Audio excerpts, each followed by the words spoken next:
कैसे हो दोस्तों, स्वागत है आपका एमआईटी सीरीज की अगली वीडियो में। इस वीडियो के अंदर हम जे एडवांस 2023 में एक रोटेशन मोशन से एक बेहतरीन सवाल आया था, उसको डिस्कस करने वाले हैं। सबसे पहले मैं आपको क्वेश्चन दिखाता हूं, पहले उसको आप देखो।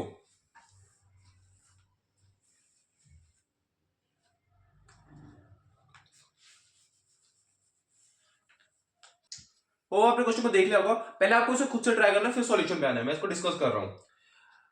N annular disc of mass m, inner radius a, outer radius b, is placed on a horizontal surface with coefficient of friction mu as shown in figure.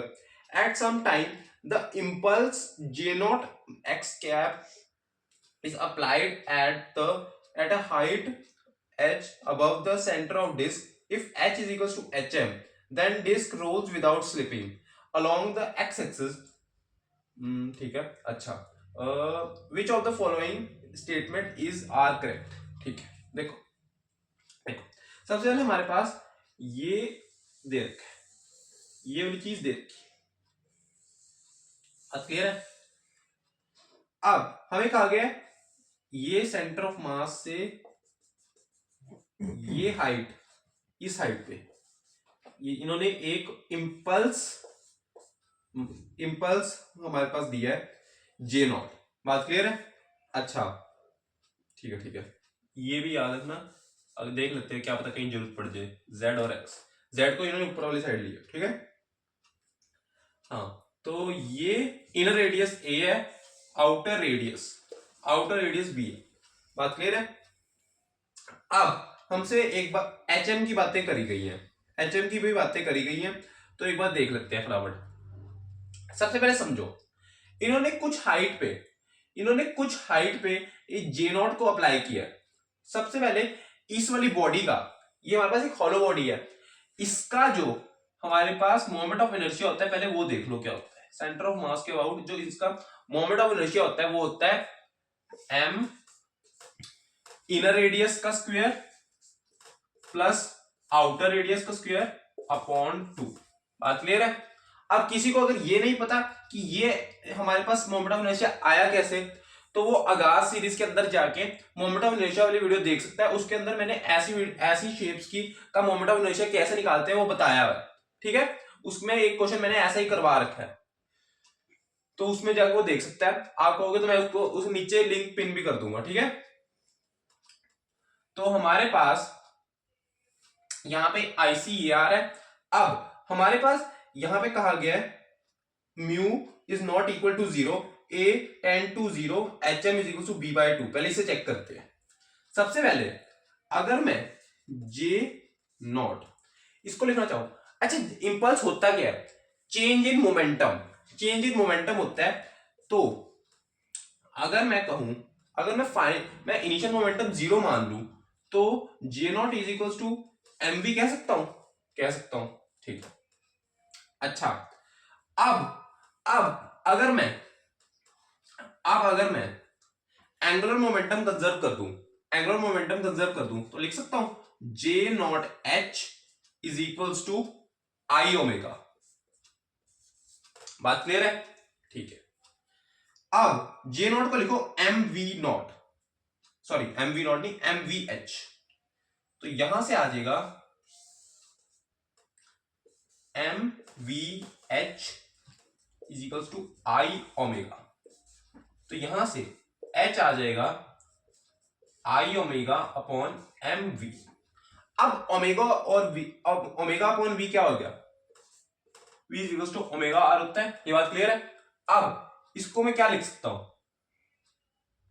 I upon M R,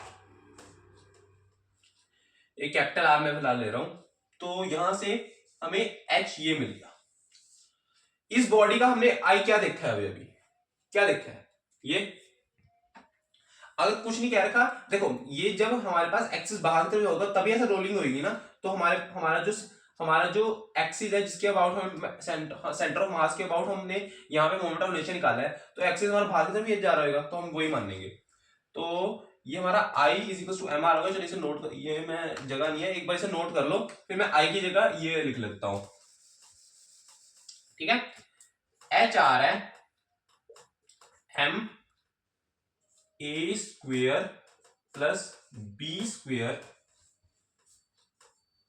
upon 2 और नीचे आ रहा था M R, ये चीज आ रही थी ना, तो यहां से एम और एम गया तो ये आ गया A square plus B square upon 2r। हमें h ये मिल रहा है। बात क्लियर है? ये एक बार नोट कर लो।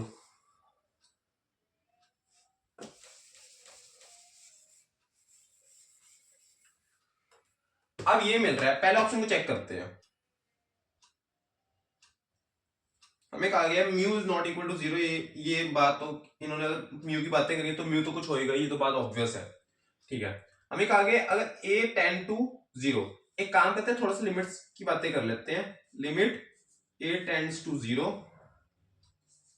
a square plus B square upon 2r।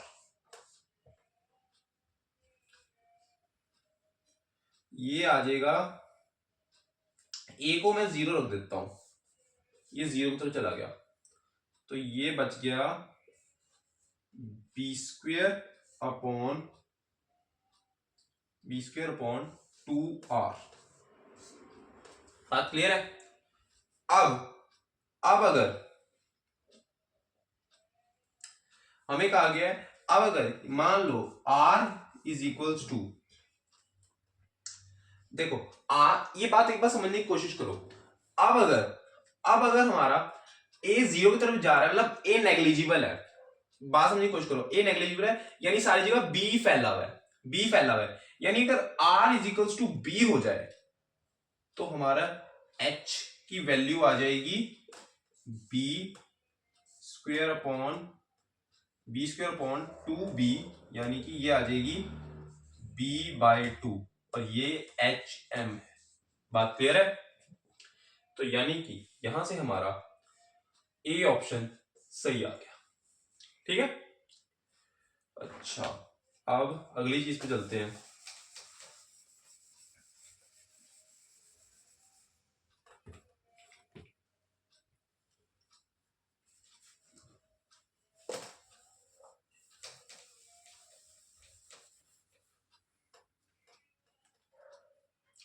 अगला ऑप्शन क्या कहता है, लिमिट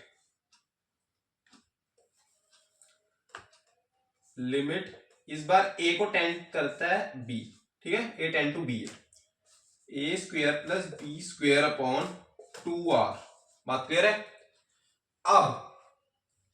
अब यहां से अगर a टेंड टू b है तो यानी a की जगह सारी जगह b रख दो, ये आ जाएगा b स्क्वेयर 2b स्क्वेयर, बल्कि ये ऐड हो जाएगा ना, 2b स्क्वेयर अपॉन 2r यानी b स्क्वेयर अपॉन r। यहां पे अगर r is equals to b हो जाए, r is equals to b हो जाए है? तो हमारा r is equals to b हो जाए तो हमारे पास h की वैल्यू आ जाएगी b के इक्वल, जो कि hm है। बात क्लियर है? hm है, यानी कि हमारा ये ऑप्शन भी सही है, यानी हमारा बी ऑप्शन भी करेक्ट है। बात क्लियर है इतनी? अच्छा अब h is equals to hm, the initial angular velocity does not depend on a in a radius r। ठीक है, देखो j is equals to mv nought ले लो या j nought is equals to ये mv ले लो। बात क्लियर? ठीक है, j nought is equals to mv। ठीक है, अच्छा यहां से v आ गया j नॉट अपॉन m, कहां आ रहा है यहाँ पे एक बात तो हो ही नहीं रही, यानी हमारा ये ऑप्शन भी सही है, ए पे डिपेंड नहीं कर रहा, सी भी सही है। Mu is equal to 0, H is equal to 0, the wheel always slide without rolling. भाई बिल्कुल सही है। देखो ये कह रहे हैं अगर एच 0 हो जाए यानी कि ये जो हमारे पास इंपल्स लग रहा है ये सेंटर ऑफ मास पे लगे, ये सेंटर ऑफ मास पे लगे हैं तो हमारे पास स्लाइड विदाउट रोलिंग होएगा। बिल्कुल बात सही है। ऐसा क्यों होएगा? सुनो आप देखो, अगर मैं सेंटर ऑफ मास पे इंपल्स अप्लाई करूंगा, सेंटर ऑफ मास पे इंपल्स अप्लाई करूंगा, तो टॉर्क बनेगा? नहीं बनेगा, टॉर्क बनेगा ही नहीं है, टॉर्क बनेगा ही नहीं, टॉर्क बनेगा ही नहीं, तो हमारे पास रोटेशनल एक्सेलरेशन आएगा कैसे? हम क्या पढ़ते हैं, हाँ, इसे रोटेशन की बात तो छोड़ो, हम न्यूटन्स लॉ में क्या पढ़ते हैं? न्यूटन्स लॉ में हम कहते हैं कि एक्सेलरेशन किसकी वजह से आती है? फोर्स की वजह से। वैसे ही हमारे पास जो रोटेशन एक्सेलरेशन किसकी वजह से आती है? टॉर्क की वजह से। अब टॉर्क अगर हम इंपल्स सेंटर ऑफ मास पे लगाएंगे तो टॉर्क कहां से बन जाएगा? टॉर्क बनेगा ही नहीं, तो रोटेशनल एक्सेलरेशन भी नहीं आएगी। तो यहाँ पे स्लाइड विदाउट रोलिंग ही तो होएगा, है, स्लाइड विदाउट रोलिंग ही तो होएगा। तो यानी कि डी ऑप्शन भी हमारा सही है, यानी हमारे सारे ऑप्शन सही है, ए बी सी डी, चार ऑप्शन हमारे सही है। तो इस क्वेश्चन का हमारा आंसर आ रहा है ए बी सी डी। ठीक है, तो इससे ये हमारा आंसर है ए बी सी डी, ये सारे ऑप्शंस हमारे सही हैं। बहुत कम क्वेश्चन में ऐसा वैसे होता है जिसमें सारे ऑप्शन सही होते हैं, बहुत कम ऐसा चांस बनता है। ठीक है, होप आपको ये सारी चीजें समझ में आई होंगी। मैंने एक एक चीज को बड़ी बारीकी से समझाया है, वो आपको ये सारी चीजें समझ में आई होगी। और अगर वीडियो अच्छी लगी तो वीडियो को लाइक कर देना, चैनल सब्सक्राइब कर देना। Okay, thank you.